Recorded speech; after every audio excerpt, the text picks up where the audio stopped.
कश्मीर से लेकर कन्याकुमारी तक,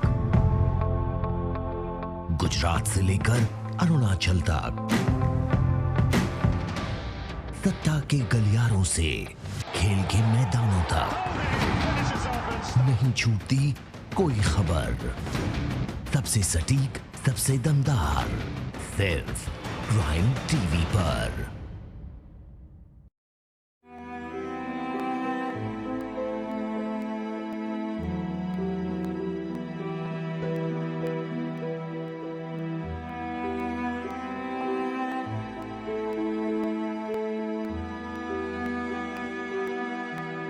नमस्कार, मैं शोएब गाजी। आज हम आपको लेकर आ गए हैं लोहिया संस्थान में। जैसे ही आप प्रवेश करेंगे कुछ इस तरीके से लाइनें दिखेंगी। ये मैं आपको मदर टेरेसा की एक लाइन पढ़कर सुना देता हूँ कि दूसरों की मदद करते हुए यदि दिल में खुशी हो तो वही सच्ची सेवा कहलाती है। इसी तरीके से कुछ विजय फाउंडेशन ने करके दिखलाया है। जिस तरीके से 12 से 13 साल पहले से चल रही संस्था करीबन 10 से 12 हज़ार लोगों तक खाना मुहैया कराती है। आज हम बात करते हैं, लेकर चलते हैं उन्हीं के पास और बात करते हैं किस तरीके से इतने सारे लोगों को मैनेज कर रही है। जब लॉकडाउन की स्थिति हो या उससे पहले की बात अगर की जाए तो उससे पहले भी 10 से 12 हज़ार लोगों तक खाना पहुंचाने का कार्य किया जाता था यहाँ से। लेकिन जब लॉकडाउन की स्थिति में लोगों के कंधे पर एक अलग से बोझ पड़ने लगा तो शायद ये संस्था और लोग अपने दायरे को बढ़ा दी और लोगों तक खाने पहुंचाने का कार्य करने लगी। आइए चलते हैं, हम उन्हीं से बात करेंगे किस तरीके से ये पूरा काम हो पा रहा है। पसीने की स्याही से जो लिखते हैं इरादों को, उसके मुकद्दर के सफ़ेद पन्ने कभी कोरे नहीं होते। आज हम आपको जिस व्यक्ति से मुलाकात करवाने वाले हैं, दरअसल इस लॉकडाउन में किसी भगवान से कम नहीं, जो रात को कभी भूखा नहीं सोने देता। हम आ गए हैं विजय श्री फाउंडेशन के जो प्रबंधक हैं विशाल सिंह के पास, जिनसे बहुत सारी चीज़ों के बारे में पूछेंगे, बहुत सारी चीज़ों के बारे में जानेंगे भी। और हम देख रहे हैं इस तरीके से यहाँ खाना भी बनाने की प्रक्रिया जो है लगातार चल रही है। इस समय अगर बात करें तो आप लगातार ये सुनते आए हैं कि 12 साल से लगातार आप काम कर रहे हैं। ऐसे में आपको फूडमैन के नाम से भी जाना जाता है। जी देखिए, अभी तक हम लोग अपने संगठन के माध्यम से शहर के जितने भी अस्पताल हैं वहाँ निःशक्त तीमारदारों की निःशुल्क भोजन सेवा कर रहे थे। इस लॉकडाउन की बंदी में जो दिहाड़ी मजदूर हैं, जो रोज़मर्रा दिन में कमाते थे रात में खाते, वो लोग परेशान हैं, उनकी सेवा के लिए हम लोगों ने इस कम्युनिटी किचन के माध्यम से, जो कि अभी आप लोहिया संस्थान में है, इसके माध्यम से लगभग हम लोग 12,000 लोगों की रोज़ सेवा कर रहे हैं। हमारी टीम 24/7 रोड पर है। हमने अपने 4 कम्युनिटी किचन शहर में और बनाए हैं, जिसमें एक आशियाना, अलीगंज, कल्याणपुर और सीतापुर रोड। यहाँ से भी हम जो आसपास के लोग हैं वहाँ की सेवा कर रहे हैं।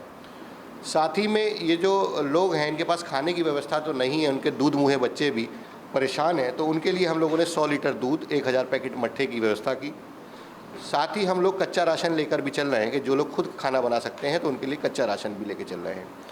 हमें लगता है आज समाज को, आज सभी लोगों को जो भी संपन्न हैं, इस मुश्किल घड़ी में इन ज़रूरतमंद लोगों की सेवा करनी चाहिए, क्योंकि परेशान हैं लोग।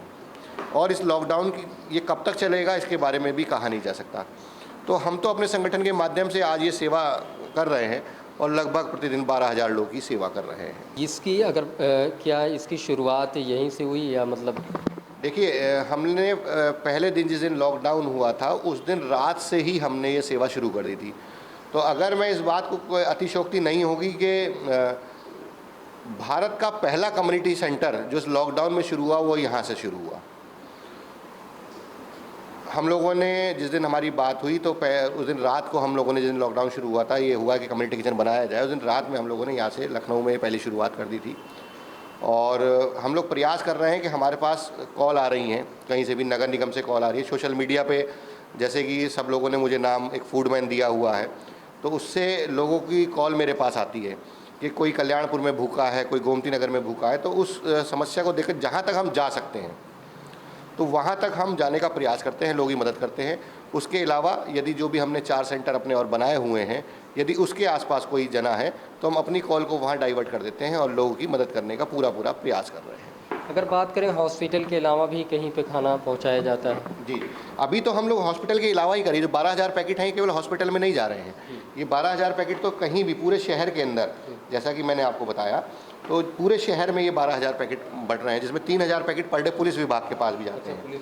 हाँ, और उसके अलावा हम लोग, मैंने आपको बताया कि 100 लीटर दूध और 1,000 पैकेट मट्ठे से भी हम सेवा कर रहे हैं, और कच्चा राशन भी हम लोग लेके चल रहे हैं। तो आपने सिर्फ सुना ही नहीं बल्कि गर्म आंच पर गेहूं के आटे की बन रही पूड़ियां बनाते हुए विजय श्री फाउंडेशन के प्रबंधक विशाल सिंह को देखा भी है। इधर उधर फैला ये सारा सामान किसी 2 से 3 दिन की खुराक है, जिसे बस इसी तरह पूड़ी और सब्जी के रूप में तब्दील कर दिया जाएगा और ज़रूरतमंदों तक आसानी से पहुंचा दिया जाएगा।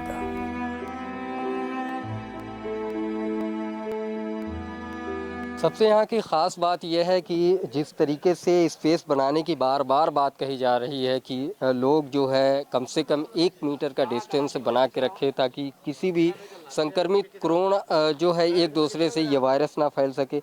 ऐसे में देख रहे हैं कि जो कतारें लगी है करीबन 1-1 मीटर के फासलों के साथ है। आप जो है यहाँ के स्थायी हैं, और कितने दिनों से लगातार ये भूमिका निभा? ये लगभग लॉकडाउन के दूसरे तीसरे दिन से ये कार्यक्रम चल रहा है, और विशाल सिंह के नेतृत्व में और ये विजय श्री फाउंडेशन के द्वारा ये कार्य कराया जा रहा है।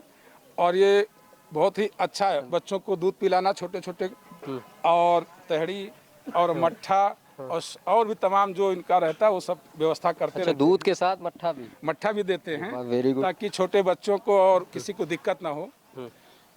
और ये जितना अच्छी व्यवस्था इनकी है और जितनी इनकी तारीफ की जाए कम है, क्योंकि तीनों सुबह दूध तहड़ी मट्ठा, शाम को दूध तहड़ी मट्ठा, छोटे छोटे बच्चों की जो व्यवस्थाएं हैं जिनको पूरा करना चाहिए था वो ये पूरा कर रहे हैं, और ये बधाई के पात्र हैं।